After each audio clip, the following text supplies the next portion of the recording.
It's a beautiful sight outside, beautiful weather here at the Kennedy Space Center, where we welcome you for our live coverage of NASA and SpaceX's launch of Crew 5. I'm Daryl Nail, and with me is NASA astronaut Bob Behnken, who along with Doug Hurley were the first astronauts to fly Crew Dragon into space. Bob, it's great to have you here. You were part of that historic flight. And now here you are back helping us with our launch commentary for today's mission. Well, thank you, Daryl. I'm super excited to be here. A beautiful day to relive my launch experience. Looking forward to it. You certainly will remember this experience well. We've got video recorded from just less than an hour ago of Crew 5 getting suited up in that historic suit-up room. And there you see them. Everything went smoothly. You can see the astronauts there in their spacesuits after getting them fitted and Core tested. Countdown, And those T-minus 3 hours and 23 minutes. The displays are configured for crew ingress on schedule. That's our launch audio. We're going to pause whenever that comes up. But tell me a little bit about those custom flight suits, Bob. Well, Daryl, I've heard those suits referred to as space tuxedos by some of the SpaceX team, and they are custom fit, and they are, what the crew needs to wear in case there was any sort of an issue inside of the capsule. And here they come, Advanced Crew team 5. and crew are they're ready for crew arrival, and crew are walking out of the O&C room now, on schedule. Indeed they are. And there they are. The astronauts of Crew 5 taking their first steps outside as they head to the pad. From left to right, cosmonaut Anna Kikina, Josh Cassada, Commander Nicole Mann, and Koichi Wakata.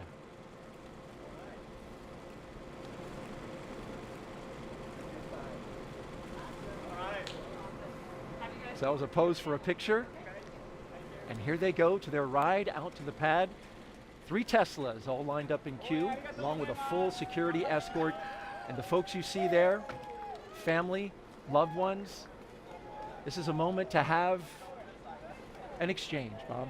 It is. It's an opportunity for the crew, if you will, to take a little bit of a break from the technical briefs that they've been having this morning as they got suited up and understood what the weather conditions were. They get a chance to say goodbye to their families, see some smiling faces, again, have a little bit of a relaxing moment with their families before they get serious again and head out to the launch pad. It can be an emotional moment. Absolutely. For the Demo 2 mission, my son was super excited to yell Launch America. So that was the one thing that you could absolutely hear. Even inside the suit with our deep insert earplugs, you could hear that Launch America tune when he sang it out. Look at that license plate. I was just noticing that. Blast off. Yeah, Daryl, the SpaceX team has been creative with those license plates. It's always cool to see what they add to the Teslas to make the experience just a little bit personalized. It's a nice touch. As you can see, the media in the background positioning themselves for a good shot as the Teslas roll out with a full security escort on a 20-minute drive to pad 39A.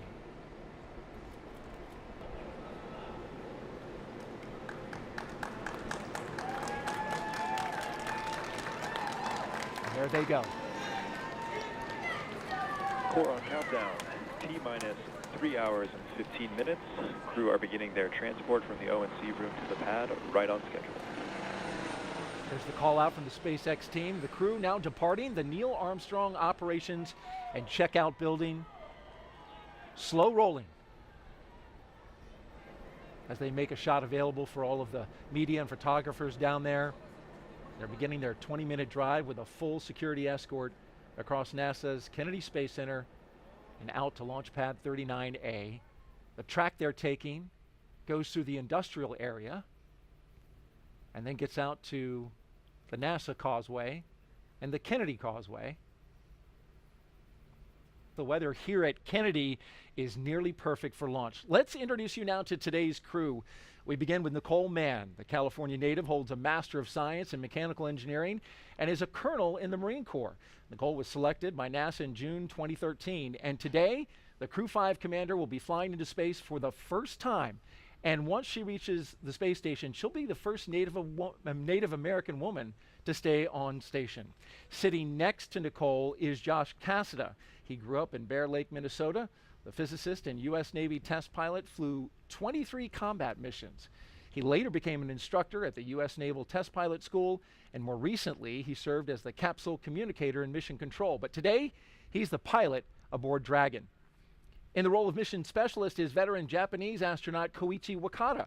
Altogether, Koichi flew 4 space shuttle missions, a Roscosmos Soyuz, and was on a long-duration stay aboard the International Space Station. Altogether, Koichi has spent 11 months in space, the veteran. And the fourth member, the second mission specialist, is Roscosmos cosmonaut Anna Kikina. She graduated from the Novosibirsk State Academy of Water Transport in 2006.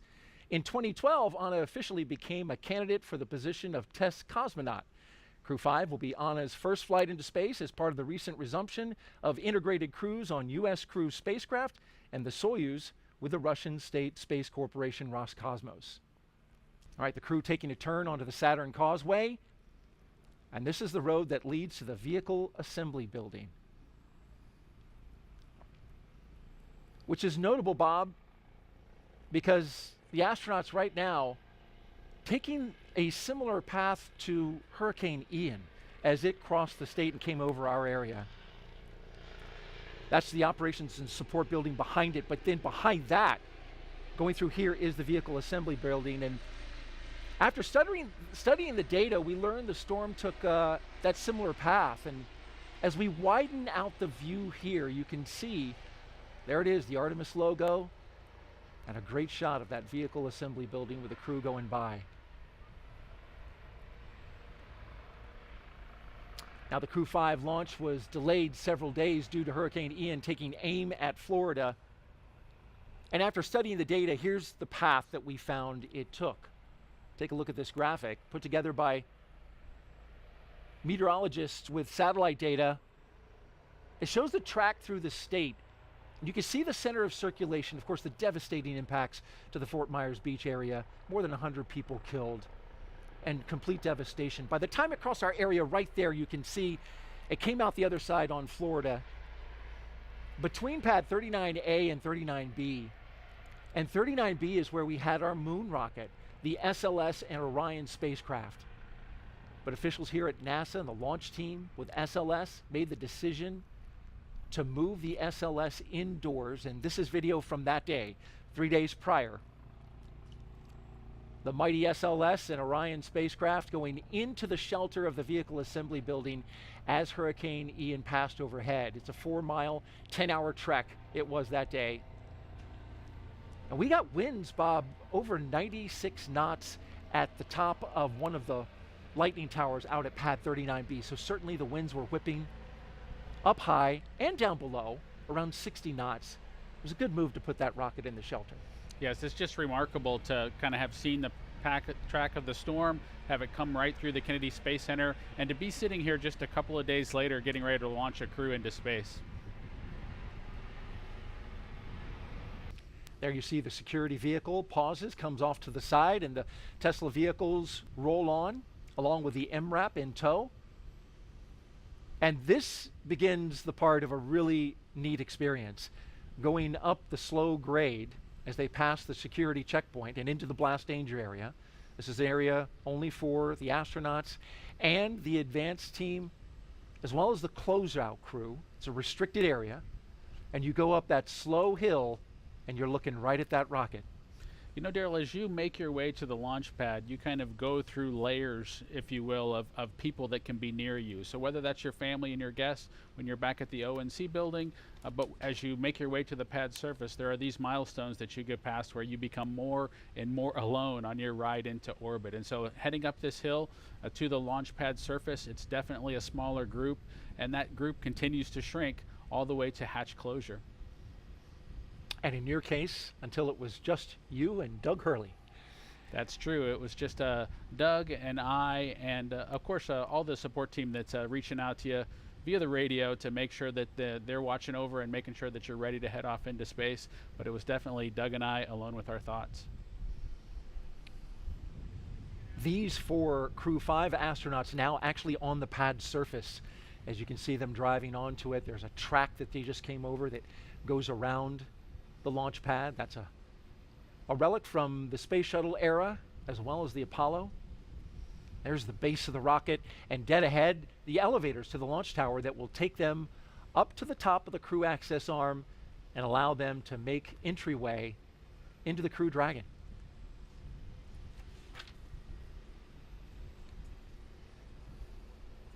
And at T-minus 2 hours and 55 minutes, we'll get that announcement that the crew has arrived, so they're a little early. You can see the flags flying and the clock ticking down. If you're just joining us, you're watching live coverage of SpaceX mission known as Crew 5, as we watch the first 2 astronauts walk out onto the pad surface, getting ready to do what, and I have to admit, I have to attribute this, the rocket recline. There it is. I like the way they did it kind of in coordination as well. I think that was something that Doug and I didn't quite nail on the Demo 2 mission, but I appreciate them getting it sorted out by Crew 5. That was Commander Nicole Mann and pilot Josh Cassada that just took that look up, and I mentioned the attribution. That was our voice of mission control. Rob Navius came up with that phrase, so got to give him credit for that, the rocket recline. We'll get the next 2 mission specialists who will do the same move, but for now, they'll go into the elevator, the same elevator, Bob, that you rode on 2 missions aboard the space shuttle and Crew Dragon. That's true, Daryl. That elevator there on the 39 Alpha launch pad is just a wonderful experience to kind of be able to bring it back into the game and be able to fly kind of, if you will, slowly up to the pad surface before making a stairway walk up to the actual location where you walk out to the Dragon capsule. And there we see the top of the elevators where they'll walk out, and this is something that they have rehearsed a few times. Certainly we were here when they rehearsed it the other day during what's called a dry dress rehearsal. Yeah, the crew has been through this before, and like I mentioned a little bit earlier, it is really important to kind of get the nervousness out to have done these operations once before.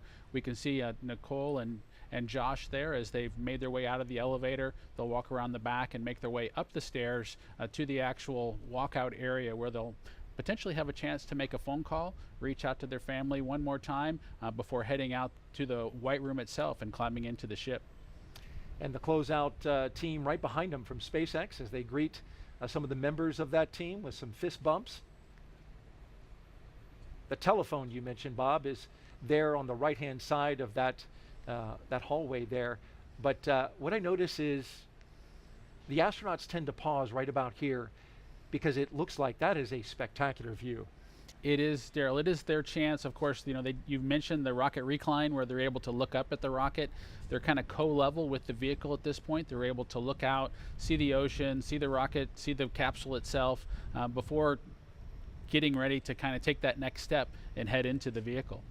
And there you see one of the astronauts doing just that. To the right, they are looking out over Launch Complex 39A and the Space Coast. No doubt having a view that is similar to this from our flight ops team here at Kennedy. What a great shot. On the left there, you've got the launch tower, and that is the crew access arm that bridges the gap between the launch tower and the rocket on the right. And you can see, Daryl, the second 2 crew members getting ready to do their rocket recline, if you will, and get a chance to look up at the vehicle. I know they're excited to get their chance to climb in and strap down. Not quite as perfect and in sync as Josh and Nicole were, but they did a great job. Again, better than Bob and Doug. So better than Bob and Doug, but not quite as tightly choreographed as Nicole and Josh. They nailed it. Nonetheless, they get a great view right before they make their way into their spacecraft, and that will ultimately take them into space. We've got a split screen now. The 2 mission specialists on the left, and to the right, we're tracking our pilot and commander.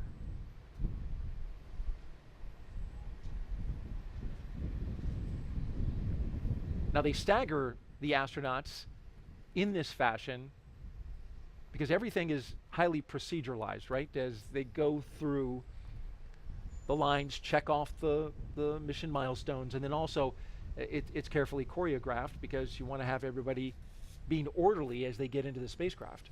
absolutely, Daryl. There is a well choreographed checklist that the SpaceX team has on their tablets as they follow along with the crew accomplishing the steps in front of them. But remember, there's just a single hatchway, and they need to go in sequence, and it wouldn't be helpful for all 4 of them to be there at the same time. So we do bring them in sequence, Nicole boarding first, followed by the rest of the crew.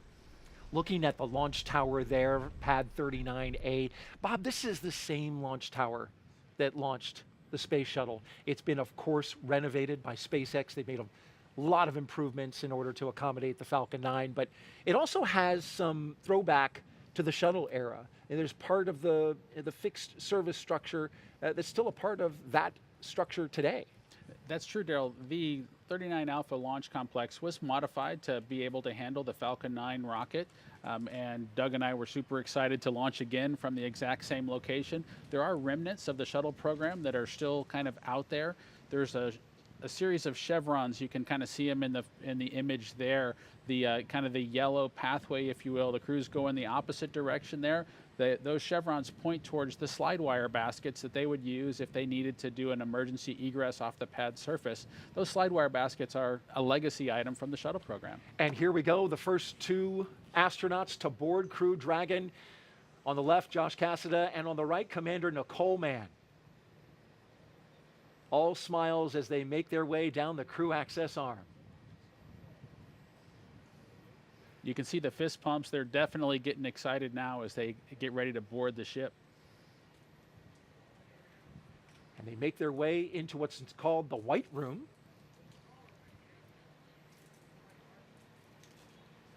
Do a photo op there. Core on countdown.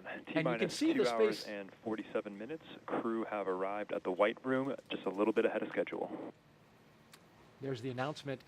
And you can see one of the SpaceX techs handed Nicole Mann and Josh a Sharpie, which this is something that's actually on their to-do list for launch operations. And what they're going to do now is sign their signature onto the NASA meatball, or right there around it. That NASA meatball is encircled with signatures from all the previous NASA crews that have gone up to the International Space Station. That signature would include yours, Bob, as well as your wife, Megan MacArthur. Yes, Joe, that's a nice tradition that the SpaceX team added and allowed kind of Doug and I to get started. And it's pretty neat to get your name added to the wall there, the White Room wall that leads to the Dragon capsules that head to space station. And there you see her putting her signature, making the way around the NASA meatball, handing off the pen to Josh. And to the right, you see the SpaceX logo. For their commercial missions, they're also starting a set of signatures, which is a great sign about starting to establish that economy in low Earth orbit, the commercialization of low Earth orbit. It's exciting to see the economy in low Earth orbit continue to grow, Daryl. It's also exciting to see the cadre of astronauts continue to grow and view that group as our partners of folks who've been to low Earth orbit, who've been into the black of space, and it's just exciting to see that group continue to grow.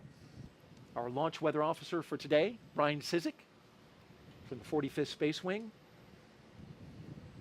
telling us that we've got a nice high pressure system in the area, Bob, that's keeping everything clear as the first astronaut climbs aboard. Core on countdown at T-minus 2 hours and 44 minutes. Crew have begun ingressing Dragon. And here come our second 2 astronauts, mission specialists Koichi Wakata and Anna Kikina.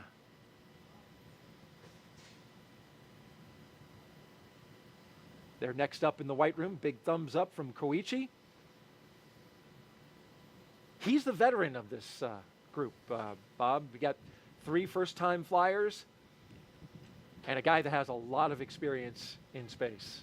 That's true, Daryl. You know, Koichi was in the astronaut office when I arrived a couple decades ago, you know, just having joined and trained as a shuttle astronaut, getting the opportunity to fly on his 3rd space vehicle kind of going forward here.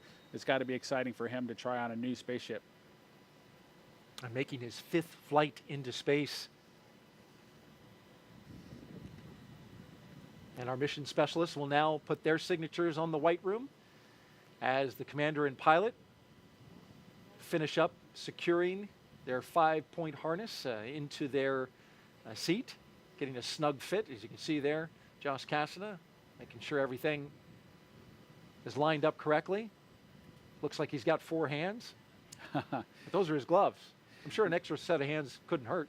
Yeah, no, he just has the 2 hands, just like the rest of us, but he does have the gloves there kind of taken off to kind of give him some additional dexterity as he tries to work through getting all the strap-in process completed. You mentioned the 5-point harness, much like a racing harness that the astronauts strap in with. Likely they won't need all of the capability of that harness as they head into orbit and take their ride, but it does provide some capability should the emergency escape system be activated to really keep them strapped tightly into their seats.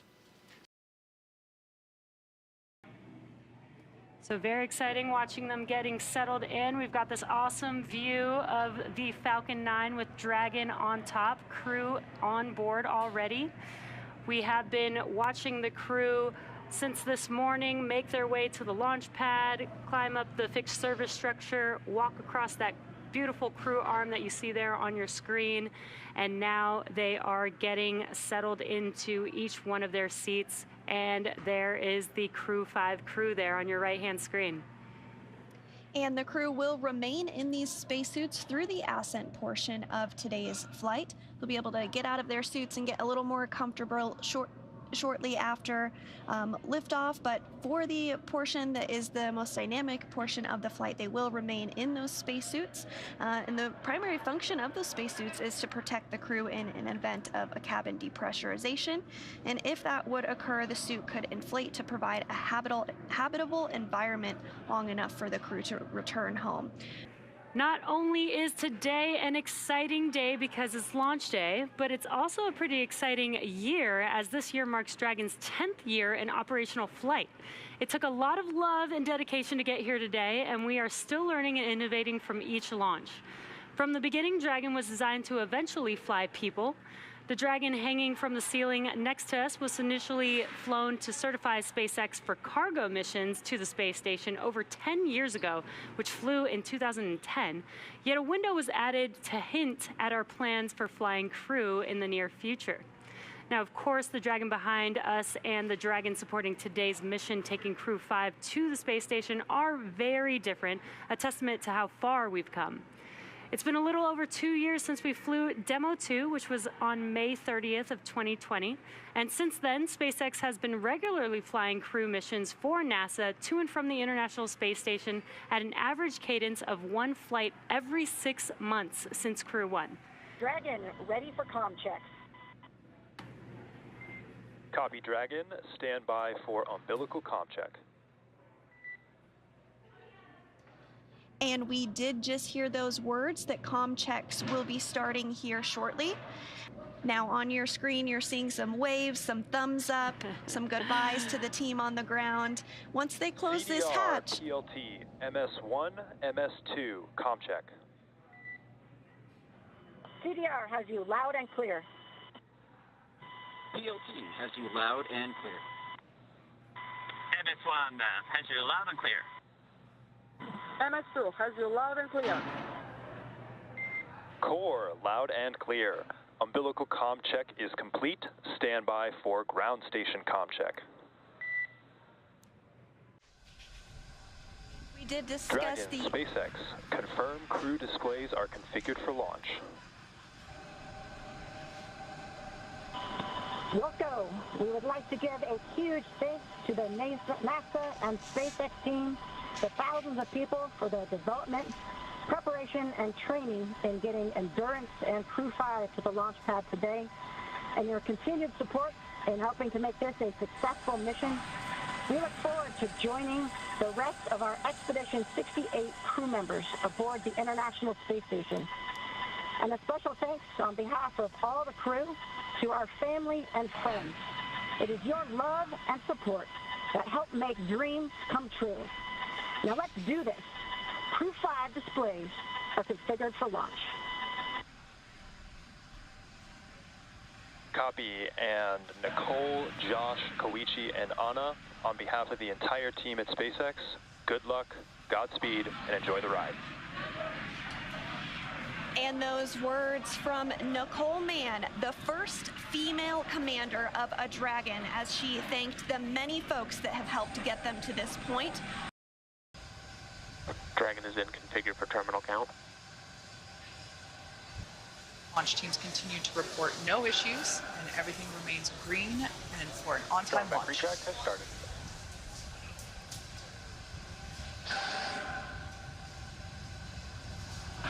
And here in just a couple seconds, you might be able to see the strong back arm as it does begin to retract. As Kate said, it will recline 2 degrees. We can just barely make out that the clamp arms are now beginning to move.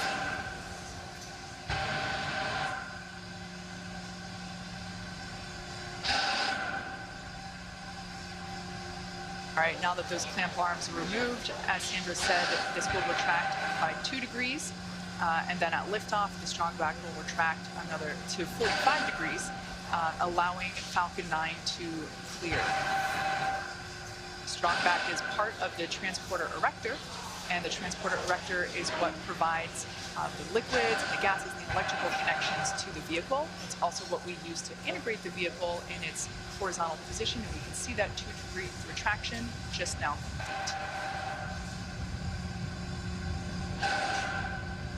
And the next call out that we should hear in about 20 seconds is that the first stage LOX load is complete.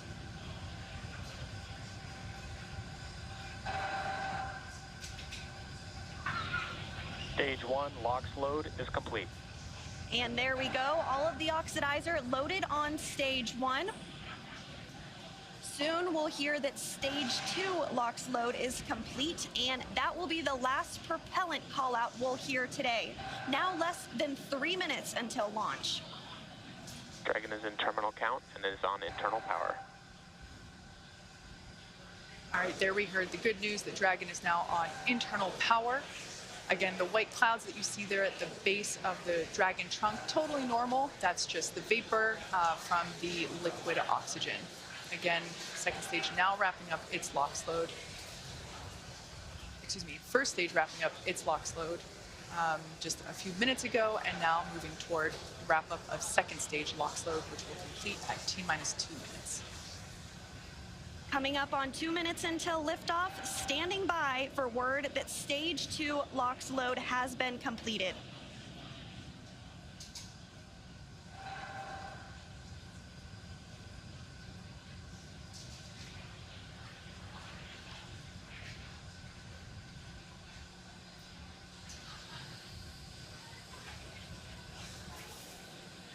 Dragon is in auto idle. Stage 2 LOX load is complete. There we heard the call out. Falcon 9 is now completely fueled. All of its propellants, so Gas closeouts are starting. Expect loud ending. all of its propellants, and we can see that leftover liquid oxygen now being vented or released, now flowing further away from the vehicle. So nearly 1 million pounds of liquid oxygen in RP1 now on board Falcon 9. It is fully loaded and ready for launch. And coming up at T-minus 1 minute, we'll hear that Dragon is in countdown. Its flight computer will switch to countdown mode, and we'll hear that the flight termination system on Falcon 9 is armed. STS is armed. Falcon 9 is in startup and is now controlling. And there you heard it. Dragon is in countdown. Dragon's flight computer in countdown. The flight termination system now armed. We should get the final go for launch from SpaceX launch director Mark Dragon, Zoltis. SpaceX. Godspeed. Go for launch. SpaceX Dragon, go for launch. SpaceX T-minus reports 30 go. seconds. Crew reports go. 30 seconds until liftoff.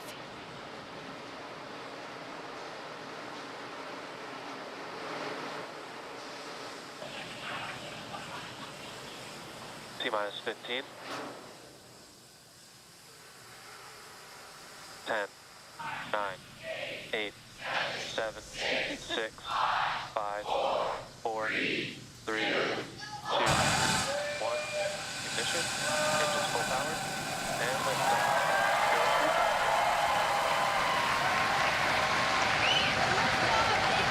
Six steps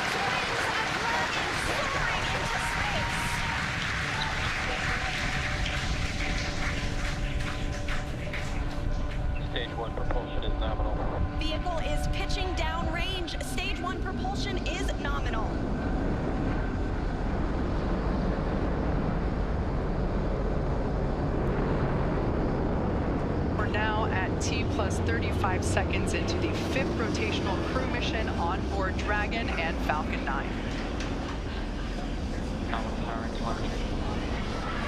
Coming up in just a few seconds, we'll hear the call out for stage 1 throttle down. Stage 1 throttle down. Falcon 9 engines throttling down to help pass through the period of maximum dynamic pressure. This period is known as max Q, and once the vehicle, there we just heard that the vehicle is now traveling faster than the speed of sound. Once through max Q, we'll throttle those Merlin engines back up. Max Q. Stage 1 throttle up. Stage 1 throttle. Stage 1 Bravo. Copy, 1 Bravo. That call out for 1 Bravo means we're in the second and final abort mode for the first stage, continuing to get good performance. The crew is already pulling over 2 Gs. And next up is going to be a couple of events in rapid succession. First will be engine chill on the second stage and back engine. And there you heard that call out. And then we'll have MECO, or main engine cutoff, where the 9 engines igniting will cut off in preparation for second stage separation. Then we'll see the single Merlin vacuum engine on the second stage ignite and continue to carry the Crew 5 astronauts to orbit. Just like we did on first stage, that MVAC chill is intended to help pre-chill the hardware prior to the full flow of that densified liquid oxygen. Stage 1 throttle down. At this point in time, those 9 Merlin engines are beginning to throttle down in preparation for MECO, or main engine cutoff.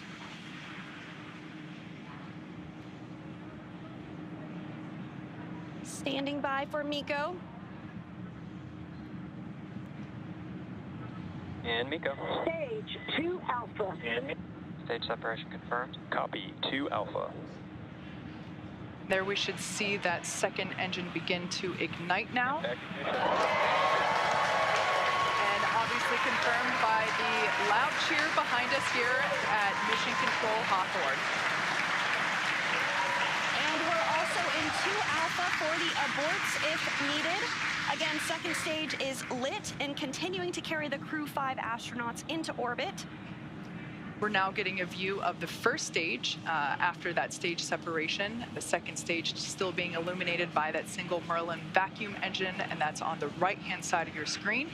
First stage on the left-hand side of your screen making its way back to Earth. We will be attempting to land it on our drone ship, which today we are using Just Read the Instructions. Acquisition signal, Bermuda.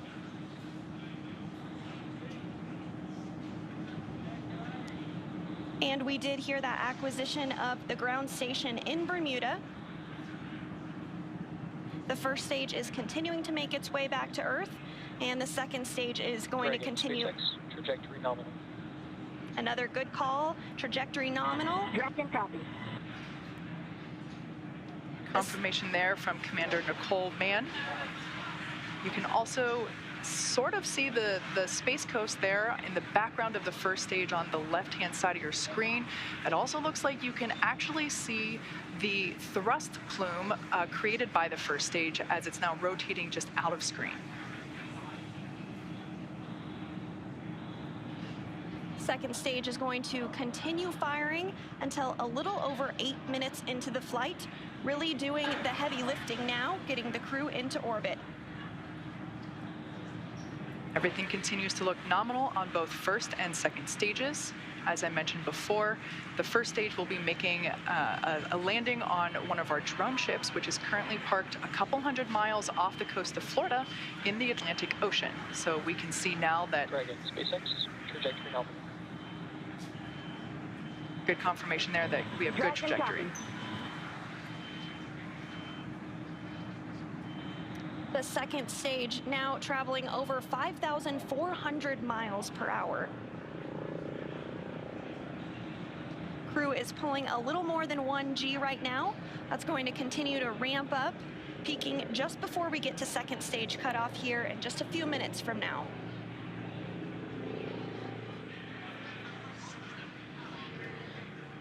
first stage, we'll be performing 2 separate burns, a re-entry burn, where we reignite 3 of the Merlin the Merlin M1D engines on the first stage.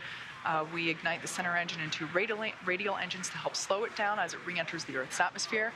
And then the second final burn, and that will be the landing burn on our drone ship. And the single MVAC engine that you see. Trajectory nominal. The single MVAC engine that you see on the right of your screen is continuing to fire. We did hear another call out that trajectory is nominal. Crew heading in the direction that they are supposed to be.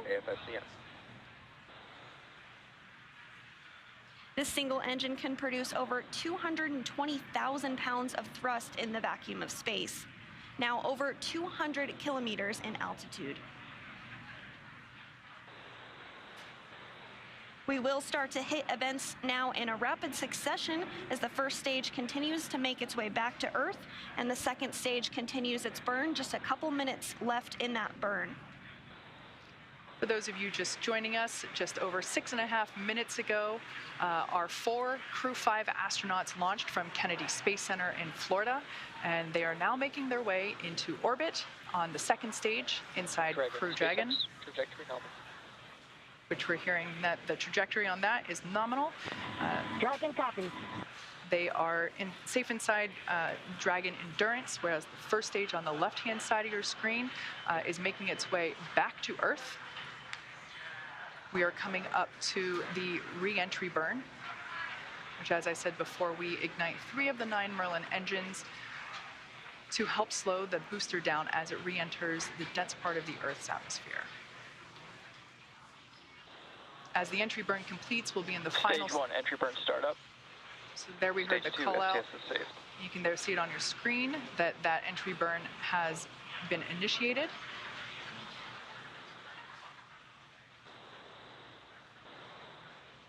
And as that entry burn completes, we'll be in the final different abort phases here shortly, which essentially correspond to areas along the very northeastern seaboard of the U.S.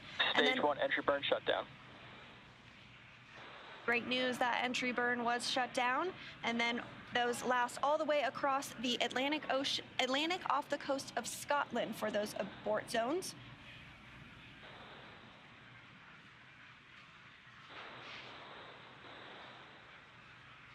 Everything continues to look nominal for both the first and second stages. Terminal guidance.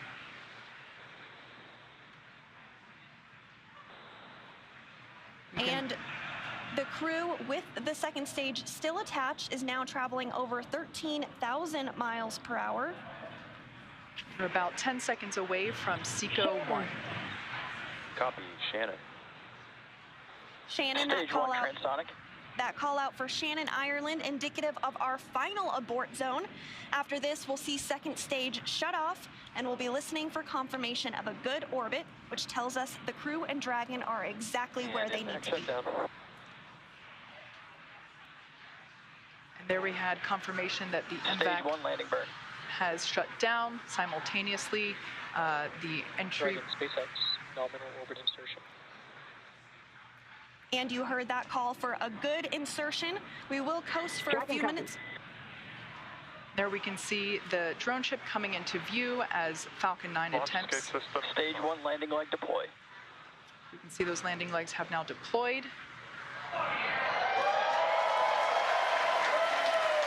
And as you can see on your screen, and you can hear by the clapping and cheering behind me, Falcon 9 has landed on our drone ship just through the instructions, parked off the coast of Florida. Signal. Okay.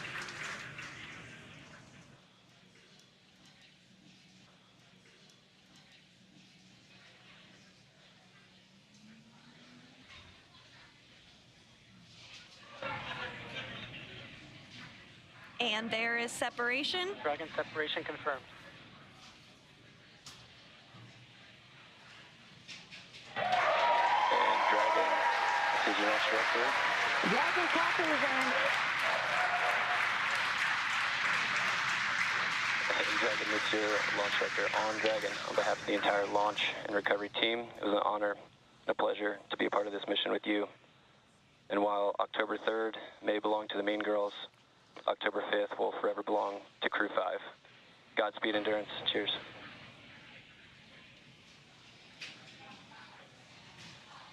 Awesome. Thank you so much to the Falcon team. Woo! That was a smooth ride uphill.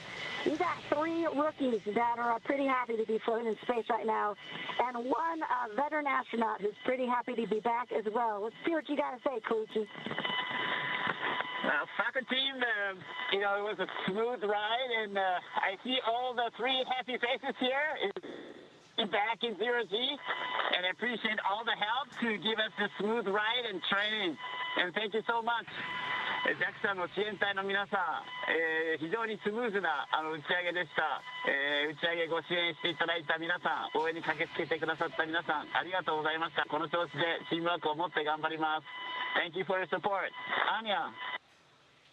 Thank you, Falcon 9 and our fellow agencies, to Roscosmos, NASA, and JAXA, and SpaceX exactly for giving us that opportunity. We're so glad to do it together. And thank you for everybody, for all people who with us. Спасибо большое всем агентствам Роскосмос, NASA, JAXA и, естественно, SpaceX за предоставленную нам возможность. Мы рады всем экипажам делать то, что мы сейчас делаем. И большое спасибо всем людям, кто сейчас с нами.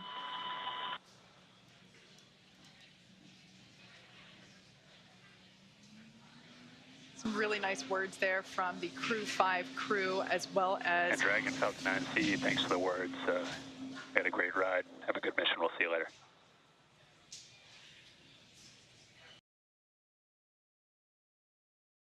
And Dragon, cameras are internal. Also getting some great views inside the capsule here, so if you all want to get a chance to talk about your indicator, we'd all love to hear some.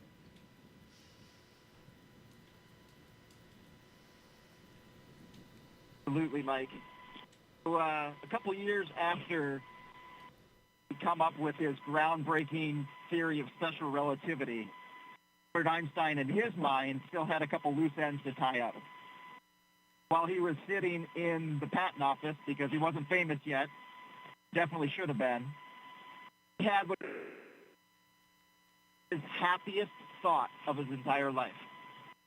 That thought was, person in free fall doesn't feel their own weight.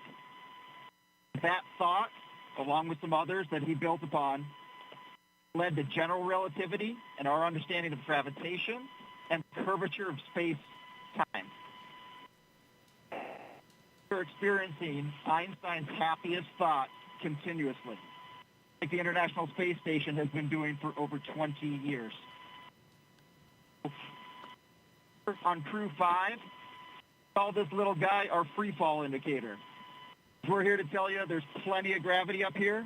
In fact, that's what's keeping us in orbit right now and preventing this trip on a Crew Dragon from being a one-way trip. A little bit like life.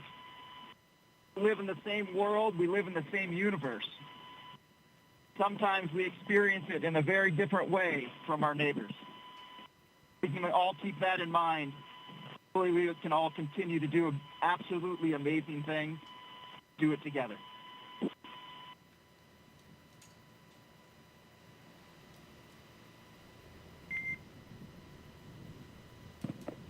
Well, that was excellent, Josh. We appreciate you all taking the chance to share with us some of those special words and some of the meaning to you all.